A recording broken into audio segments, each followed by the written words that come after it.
আর্টিকেলের basic আলোচনা 26টি লেটার্সের মধ্যে আমরা জানি 21টা হচ্ছে কনসোনেন্ট আর 5টা হচ্ছে ভাওয়েলস। এই 5টা ভাওয়েলস হচ্ছে এ ই আই ও ইউ। তাহলে এ ই আই ও ইউ এর পূর্বে এন বসে, এটা একটা বেসিক নিয়ম যে এন বসবে বা এন বসবে কোথায়, এ ই আই ও ইউ যদি কোনো শব্দের প্রথমে থাকে তাহলে তার পূর্বে ব্লাঙ্ক থাকলে আমরা এখানে এন বসাবো। এখন ব্যতিক্রম হচ্ছে যদি ওই ভাওয়েল যুক্ত শব্দটি ইউ ওয়া ওয়ান এইরকম উচ্চারণটা আসে তাহলে ভাওয়েল থাকা সত্ত্বেও এ বসবে।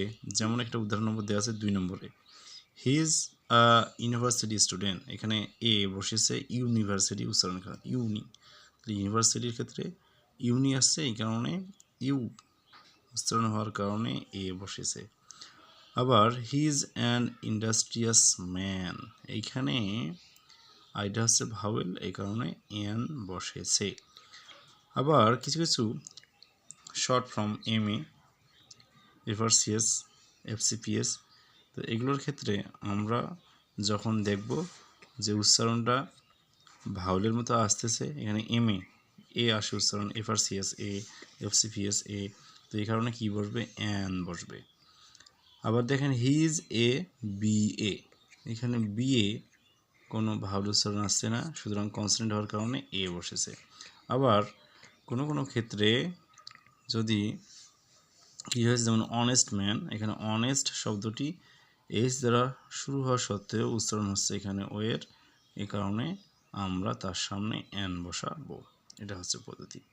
তাহলে কিছু বেসিক আলোচনা।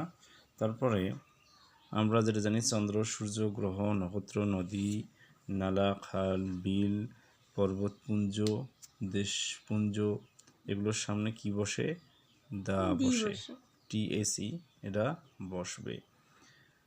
The sun rises in the east, দিকের নামের পূর্বেও দি বসতেছে। তো এটা হচ্ছে আর্টিকেলের একদম বেসিক আলোচনা। যারা জানেন না এই এ আর এন এর আলোচনাটা এখান থেকে দেখতে পারেন।